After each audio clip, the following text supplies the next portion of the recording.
Job's done. Well, hello fellow nerds, and welcome back to another video.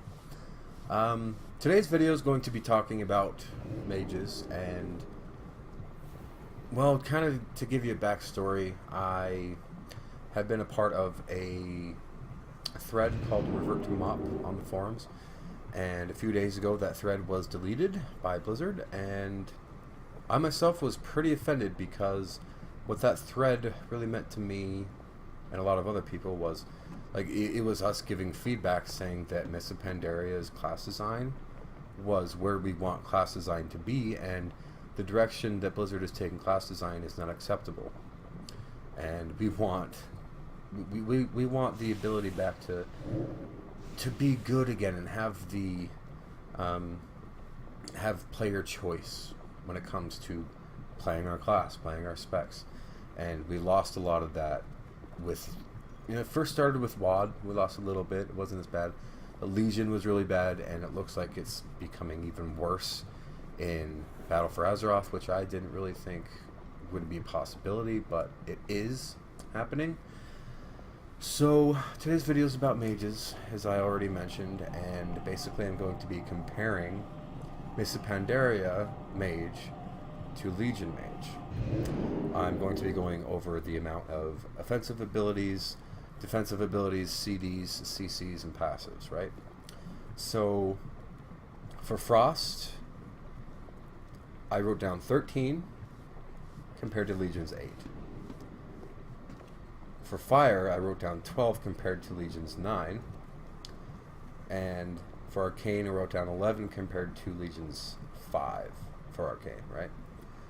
And so there's a lot that goes behind this. So Mage is pretty tricky to compare, like offensive abilities compared to, because there were a lot of pruning. Like if you're a Frost Mage, you can't have Arcane Explosion. If you're an Arcane Mage, you can't have Blizzard.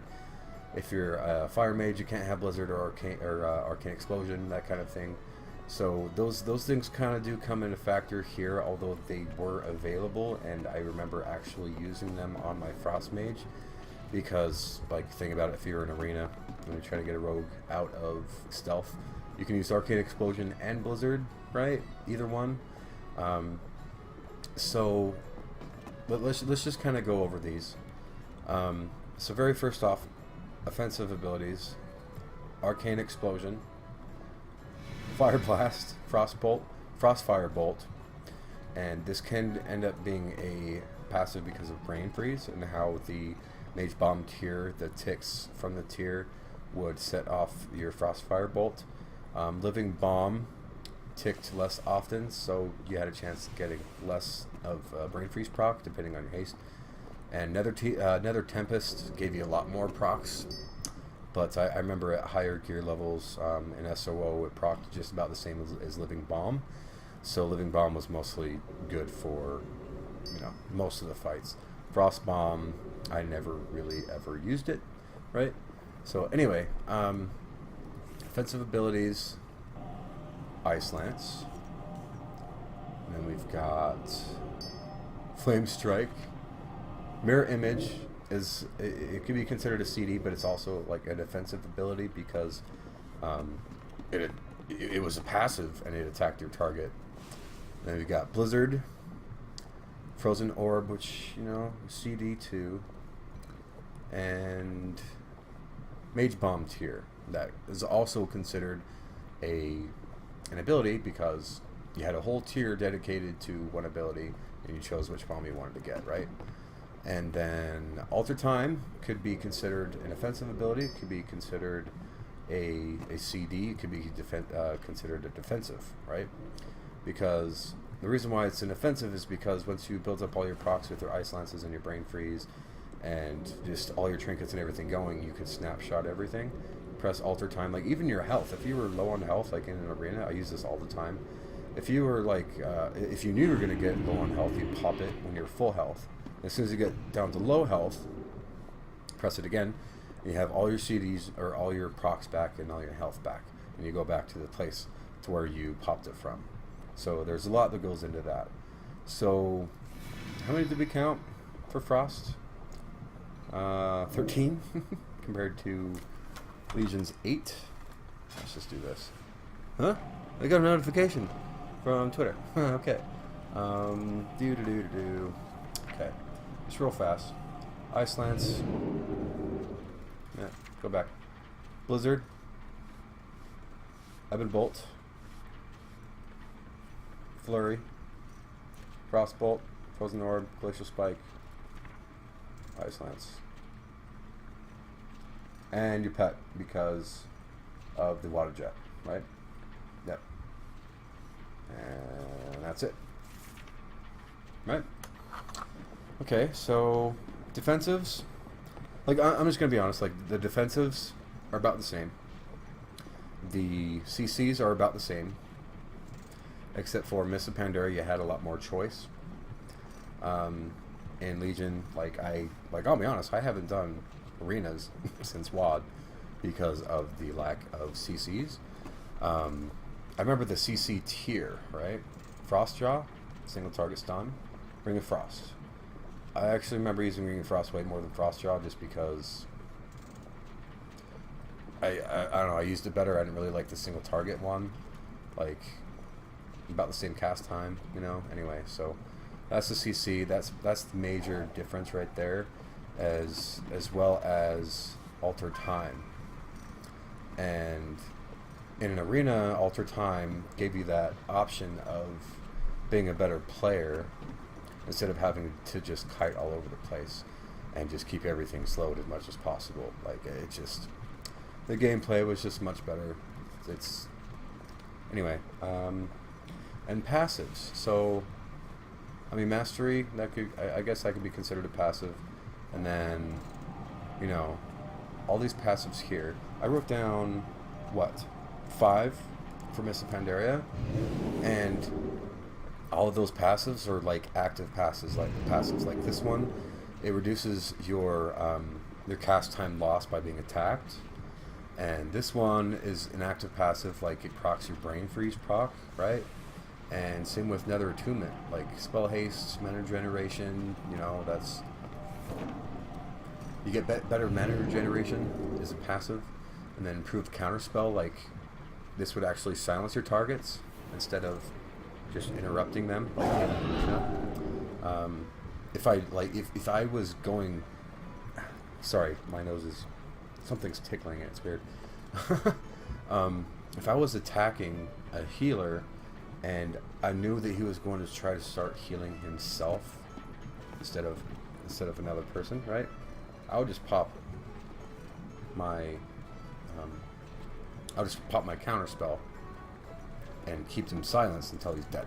Like, I can think of at least 150 arenas that I went into and used this and won because of it. Because I used my skill as a player to do it. And right now, like, it doesn't really take a whole lot of skill to run around and keep somebody slowed and CC'd while they're trying to attack you and kill you because you're a fucking mage, right? So anyway, I think we're done talking about Frost. Let's go into Arcane. So Arcane, 11 attacks compared to Legion's 5. 5, right? Alter Time, Arcane Barrage, Arcane Blast, Blizzard, Arcane Explosion, Arcane Missiles,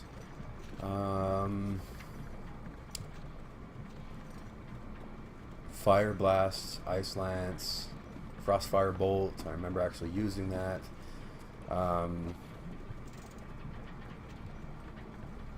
Here's a little story for you. If you go into... I'm just going to go there now. Outland. If you go to the Nether Storm, and this little area, I think it's either up here or up here. And if you're leveling as an Arcane Mage, and you're a newbie, and you try to attack that thing, you're not going to be able to do any damage to it because it's resistant to Arcane. At least it was. I remember when I was leveling my Mage it was. And I leveled my Mage in Mists of Pandaria, right? Coincidence. Coincidence, I promise. And if you're a new Mage and you're playing Arcane, you won't be able to kill that thing. and you won't have Frostfire Bolt to attack it because it's not immune to Frostfire Bolt, right? Ugh, it's pathetic. Anyway, so going for Arcane. So ultimately, like, the amount of passives in Legion is horrendously huge compared to there's like a couple of actual passives, right? And the offensive abilities, the CCs, and everything what that gave us was a chance to be great. It gave us a chance to use our skill to conquer our foe instead of just pressing buttons because they're there to press. Like that's the difference. Like it's like throw your hands up in the air like, oh, I'm out of buttons to press. I pressed them hard enough, compared to I'm going to use my skill and actually decide what ability to use to conquer my enemy. And as I'm saying this, it makes me realize that the class developers don't understand what they're doing to this game. They don't. And it's very frustrating. They need to understand. And I would like to call out some of the YouTubers and streamers and have them actually voice their opinions on how wrong this is. And all the players that play this game, we need you to give your feedback, because class design is not okay. It is not okay to have half of the abilities that we've had in the past, because our skill is what made this game great. So anyway, I'll go to fire. We'll kind of show you fire a little bit. For those of you who don't know, combustion used to just be a C. It was like an offensive ability and also a CD, because once you got enough crits on the target, like once you got the dot hitting large enough, like with your ignite and everything, and I actually remember this played a part in your bomb row too, because if you didn't have your bomb up on the target, you'd be doing less damage to the target. So you have to put your dot on, and I think it was like 5% more damage or something. So if you didn't have your bomb on the target while you're pursuing your combustion and everything ticking really hard, like if you did your combustion right, it was really good. You did a crap ton of damage. It was insane. And fire even had Arcane Explosion, Alter Time, like all Arcane Brilliance. I don't know, understand why people don't like having these abilities, like these buffs. Like it's so weird. Blazing Speed, I really missed that. Glyphs and everything, like this is just the baseline stuff. Like if you include glyphs, you could glyph all sorts of things. Like if you glyphed your mirror images for frost, they would fire off smaller bolts, I believe. Maybe it's just yourself. Anyway, it increased your damage by like 5%, 15% during your wow, I've got so many abilities running through my mind. Icy Veins. Once you popped your Icy Veins, you would start casting multiple bolts instead of just one bolt at a time. Like it was completely rad. And comparing it to Legion, like we've got one we got one ability, Ibn Bolt, right? And then all these are just passives, passive. It sucks, and I don't know. Alright guys, that'll be it for this video. Thank you for watching, and if you got this far, thank you. I know I kind of ramble from time to time, and I just, there's just so much to go over and so much to talk about. It's kind of insane. So please like my video and subscribe to my channel for more videos, and of course, y'all have a great day.